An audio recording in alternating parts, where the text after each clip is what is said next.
The incident of Hazrat Ali, R.A., and the King of Rome. The sun's light was scattered across the soft sands of the desert like particles of gold, dissolving into the air. Far and wide, date palms stood in silent rows, as if they were witnesses to centuries gone by. In this very scene stood on one side a dervish-like man clad in green garments, with a radiance on his face so luminous that the eyes were compelled to pause upon it. On the other side was the Roman king, mounted on his black horse, dressed in regal attire. His armor gleamed in the sunlight, and upon his face was a mixture of pride, power, and questioning resolve. This was no ordinary meeting.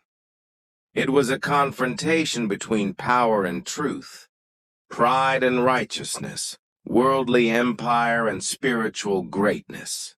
Hazrat Ali Ra stood silently. There was a calm in his eyes, a serenity that remained firm, even amid the clamor of battle. The Roman king pulled on the reins. The horse halted. A faint cloud of sand rose and then settled. Raising his voice, the king said, "O chief of the Arabs, I have heard much about you.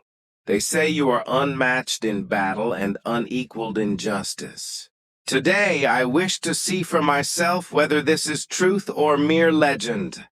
Hazrat Ali, R.A., lifted his gaze, looked at the king, and replied in a gentle tone, "To see the truth, one needs the heart more than the eyes, O king.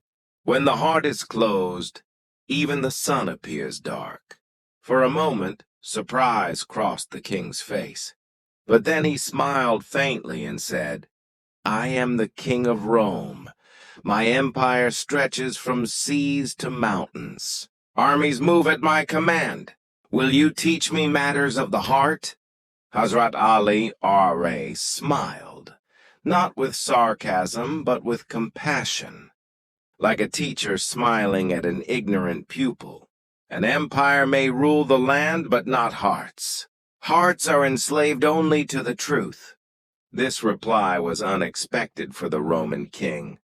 He, who had subdued hundreds of enemies on battlefields, suddenly felt weak before a few sentences.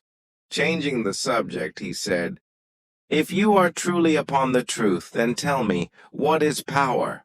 Is it what lies in my sword, or what shines through your words?"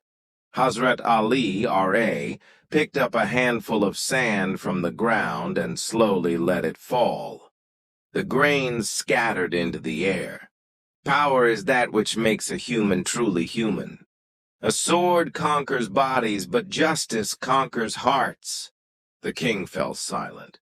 The desert wind blew, and the rustling of palm leaves deepened the stillness. After a while, the king spoke again. "I have heard that you uphold justice even in war, even with your enemies. How is that possible?"